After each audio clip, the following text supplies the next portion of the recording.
Hey everybody, today I've got some really exciting sketchbook ideas for you, and I'm going to use Karen markers for these.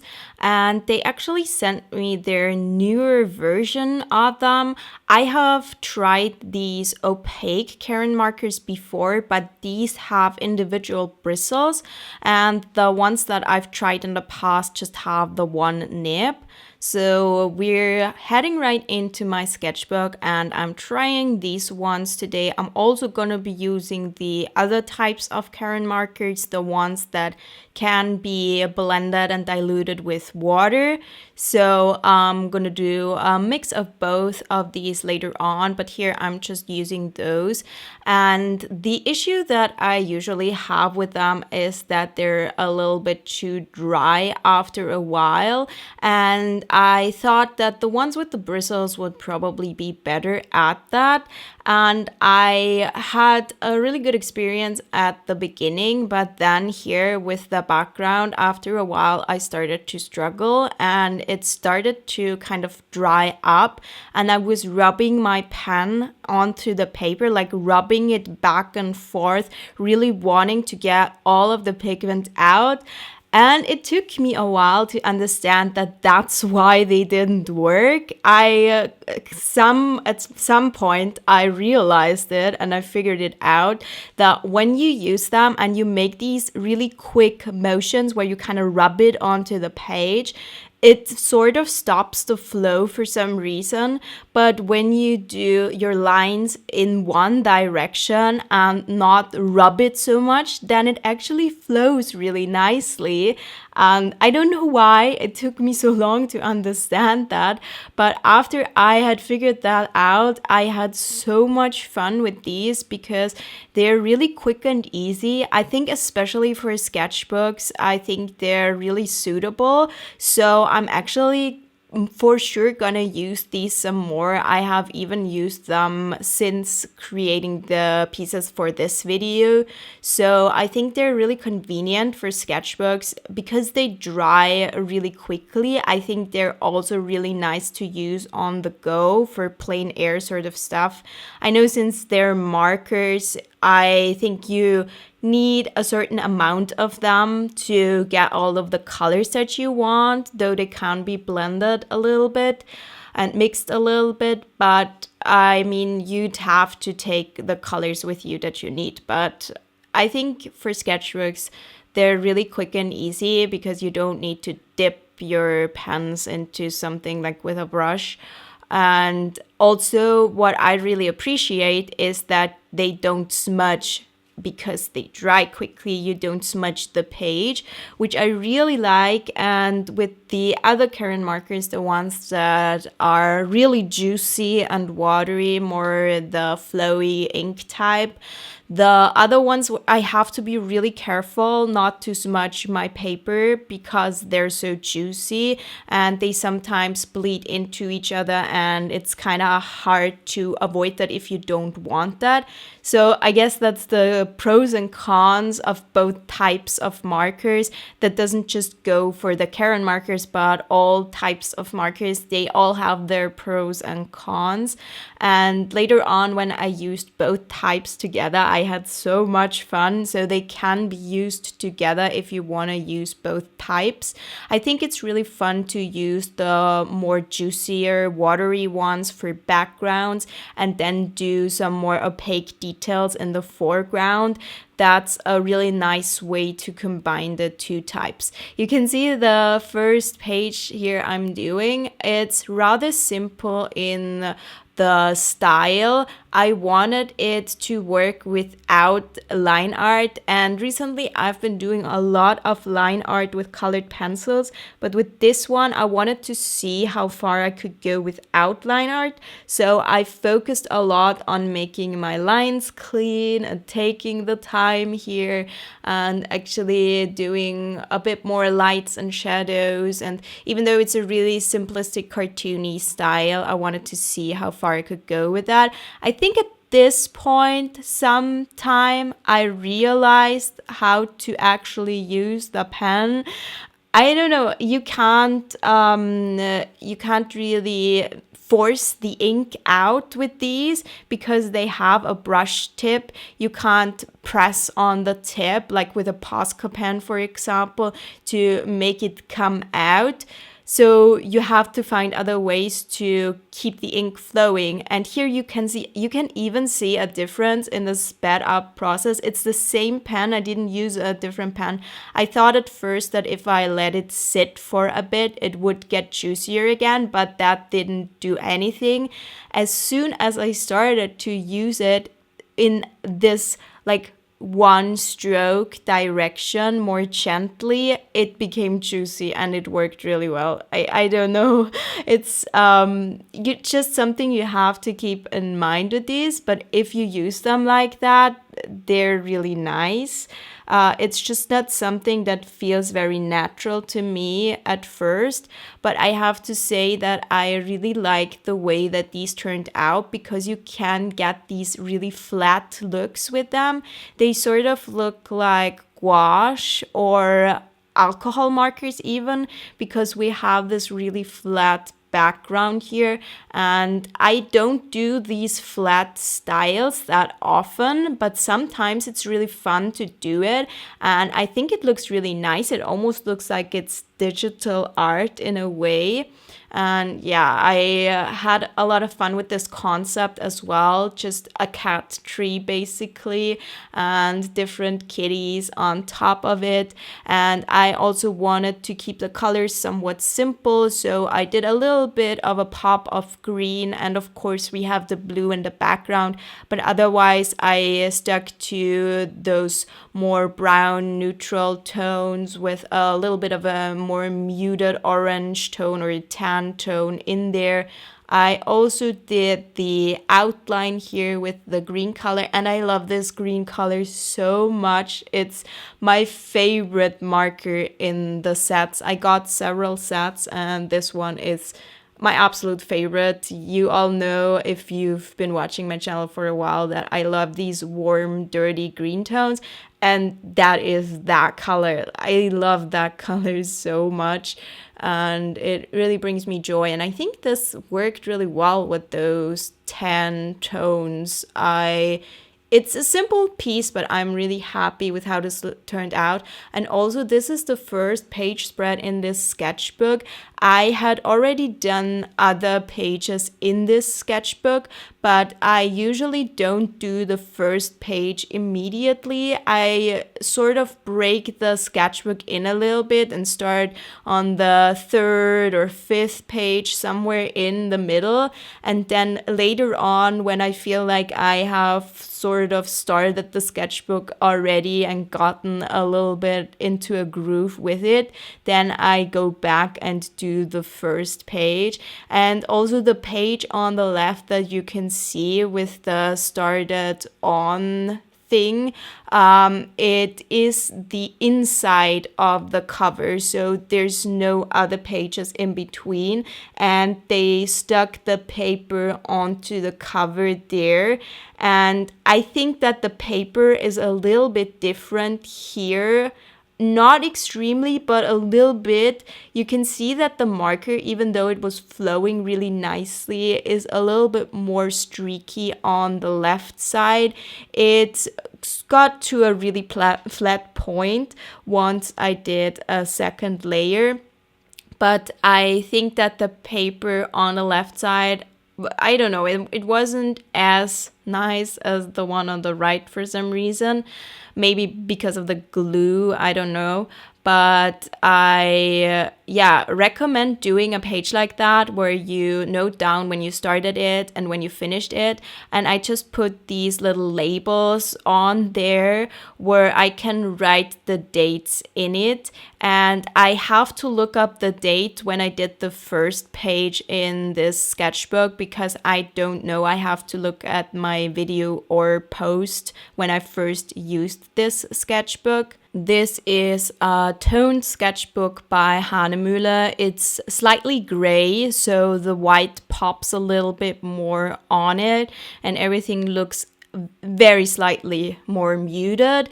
I find that the gray is light enough for it to almost pass as a white. It doesn't really make that much difference compared to painting on a white paper, in my opinion.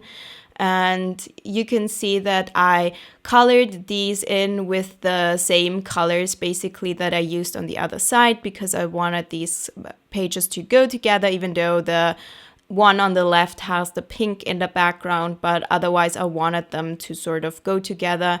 And I created this sort of bubbly texture with the letters because I found that it would add a little bit more interest to the page and just make it look fun. And later on, I will add the starting and the finishing date with the same pen. Essentially, I'm gonna wait until it's finished and then I'm gonna put the dates, and then I can put both at the same time. Since I already have to look up when I started, I figured I'll just wait until it's finished to do that.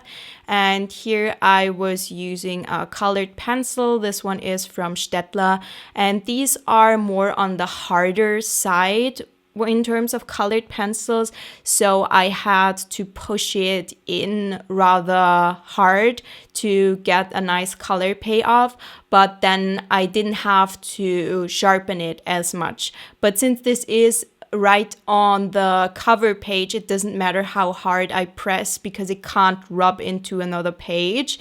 So I figured I'm just gonna use that because then I don't have to sharpen as much. But otherwise I would probably use a softer colored pencil. Later on I used a Prismacolor colored pencil because it works more nicely on top of these markers. I would say that the colored pencils work way better on top of these compared to gouache. They don't work as well on gouache, but you have to sort of rub it in certain areas, and it depends on how much of the markers you have used previously. So if it was a thinner layer, it goes on top, no problem. If it was a really thick layer, you might have a bit more struggles with it. So now we have the next page spread, and now I'm also using the other Karen markers. These are not the ones with the individual bristles, though these also now come with individual bristles. I was just a bit too lazy to unwrap them and figure out which colors to use. So I just used the ones that I use most commonly with the set that I already had ready. But I am looking forward to also trying the new nibs for these because they also have the bristle nibs.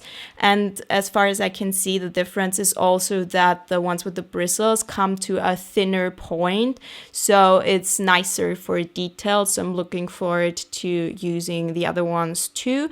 But here I was doing this sort of in a mixed media way. I wanted to do a greenhouse and put it into a landscape, and I just wanted to play around here and be really loose and just have fun, and I think I achieved that. I'm really happy with how this turned out, and this was sort of experimental, so I didn't know whether it would look good in the end.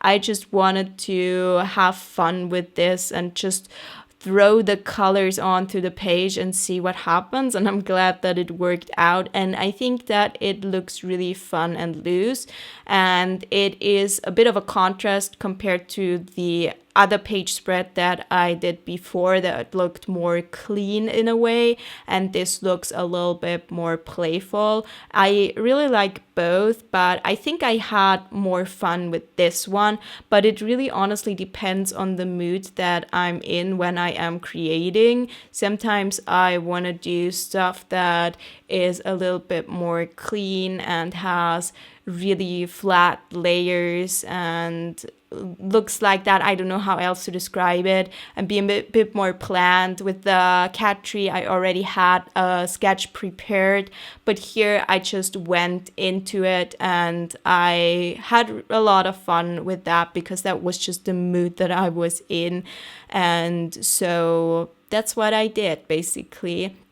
And I really enjoy the color combinations as well. We have the green tones, and I decided to have this warm palette, and here you can see I was using the blender pen a lot, and I used it to sort of dilute one of the markers that was a little bit too bright. So this is one of the Brush Marker Pros, so one of the water soluble ones that can be blended with water, and the blender pen works really well with them. And with this piece, I noticed that the blender pen also works with the other type of markers.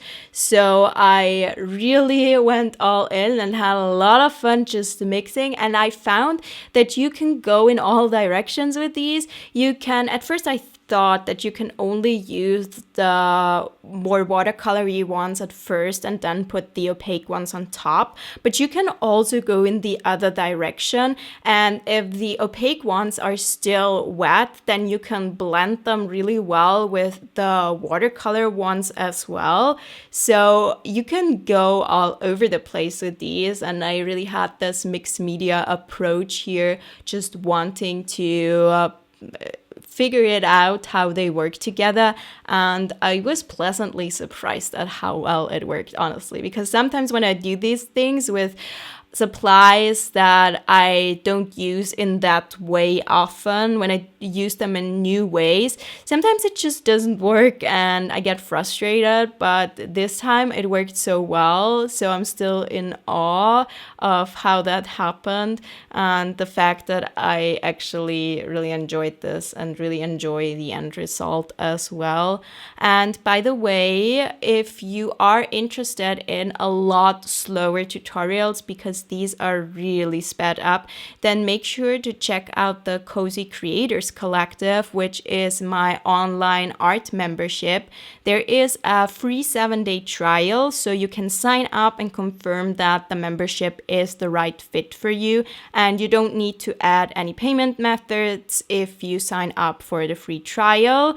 So you can just check it out, no strings attached, and then if you like it, I'm of course really happy to see you sign up longer term. And we have live art classes and we have the pre-recorded classes, so they alternate every week, and the live sessions are also recorded, so it's basically also a recorded class. So if you watch them later on, it's pretty similar which ones you watch, because the pre-recorded classes are not really edited as much. They're real time, so they really let you follow along much more than a tutorial that is really sped up. I had to speed this video up a lot because it was almost 5 hours, and it was really nice footage too, so I didn't want to speed it up too much. So this video is a bit on the longer side for my type of content. So let me know if you like the longer stuff. I'm still not sure how much I can push it on YouTube, how long I can make the videos before they're too long. But if you really want the step-by-step guidance and see how I do all of the things, also if there is any mistakes that I make or the paint just doesn't do what I want, you can see real time how I fix these things and how I deal with those.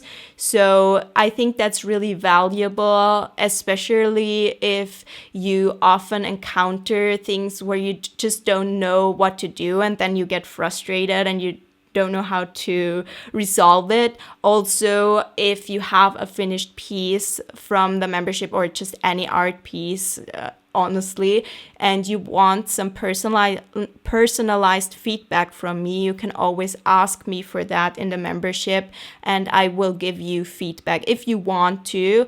If you don't say specifically that you want it, I'm not gonna say anything other than applaud you for creating an awesome piece. But if you want some feedback, for example, what can I do to improve the colors or make the contrast pop a little bit more. If you have questions like that about your pieces, I'm really happy to give you some feedback and also some advice on how to improve it, maybe how to do it differently next time, or how to fix the piece that you have if you encounter any issues that you don't know how to resolve. So I want the membership to be a place where we can all come together and create art and be really excited about it. And if there's anything that frustrates you, you have a community to fall back to as well. There's also the other people and the chats where you can share and show, and also in the live sessions there's chats where you can join and just talk, and you can talk face to face if you want to, or you can do that in the chat, whatever you prefer. So I'm really excited about that, and I'm really happy for all of the people who are joining. And currently I'm creating custom mini paintings for everyone who is joining the membership. So if you are watching this video later on, make sure that you check on the website if it still says that I'm doing the custom mini paintings. And I ask you about your favorite things, and then I put them into this layout where we have all of the people and all of the pieces that are custom for them. I just finished the second page of those, and for that I also used the Karen markers actually, and for that type of stuff they're absolutely perfect because they're really convenient, especially the opaque ones, the pigment real brushes. They worked really well on this page that I did. And for this spread that we're doing right now, you can see that I did something that fits with the theme of the right side. I did these plant shelves, and I also did this mixed media thing here where I used all of those and then colored pencils for more details as well. And if you recreate these ideas, you can put any plants on there that you like. If you have any favorite plants, you can put them on there. With the shelf idea, you could also put books on the shelves or decorations. There's so many things that you could put on these shelves. I did a cactus, I did a bonsai tree and a spider plant and a bunch of other undefined plants that I just thought or felt like drawing. So you could customize that if you want. I also used the colors from the right side in the areas that I thought would fit. So for the pots, some of the pots I made blue so it would fit with the sky on the right side. And I didn't really want to do a background for this page, so I thought this was a nice way to add that blue color as well. You could also do flowers with you could do plants with flowers on them that are blooming, so you could add more colors that way as well if you want to. And I, like I said, had a lot of fun with the ideas that I did for this video. I think it's been a while that I created so many pieces in a short amount of time that I was actually really happy with. And these are somewhat simple, but in a way that I really enjoy. They don't look messy or unfinished in a way that I wouldn't like. They look messy, but in a fun way for some reason. So these really bring a lot of joy to me, and I really hope that they do for you as well, or at least inspire you to create something today. Maybe you pick one of those ideas and you go with that and recreate something. It could be really simple. It could be really small. It could also be super large if you want to, but it really doesn't have to. And we don't have to create these intricate illustrations every single time. But if you want to, you can, for example, check out the Magic Farm course if you're interested, because it has a lot of details and goes a lot into how to recreate this sort of finished illustration. But otherwise, you can also create these more doodly sketchbook pages, and I think the balance really is key here. I need to alternate between the two types. Sometimes I have to focus more on the individual pieces that I create and put a lot of time into them just to fulfill my artistic, I don't know, hunger for finished pieces, I don't know. And sometimes I just need to play around. Sometimes it's somewhere in between. And I think I'm starting to learn that I need both of these. And I also really need to make really ugly art as well. That's usually not the stuff that I show in my videos. I have a sketchbook that I use pretty much exclusively off camera. I share some of the pages in it in my membership actually, but I don't have this ambition of showing the entire sketchbook. So if there's a really ugly page in there that I don't want to show, then I don't have to. And I just sit down and doodle in there for a few minutes, just with the intention of finding ideas and not the intention of creating something good.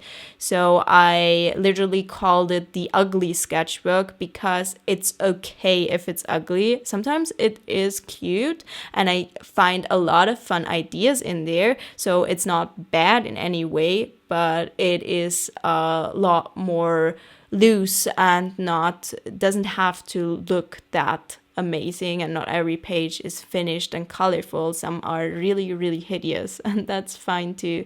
So if you're not doing YouTube videos like me, I recommend having a sketchbook probably that has both, that has pretty pages and ugly pages just in one sketchbook. But if you have a really nice sketchbook with really nice paper, you could do it like me. The ugly sketchbook one is one that is really cheap, with really cheap paper that can't handle any wet media. So I literally just do it for doodles and sketches because that's all it can handle. So if you don't want to waste your nice paper, but you could also do both types of art in one sketchbook, and it would really be really fun. So here's the finished page spread. Make sure to check out Karen markers if you're interested, and check out the Cozy Creators Collective. I have links for everything in the description box below, and I'll see you next time. Goodbye.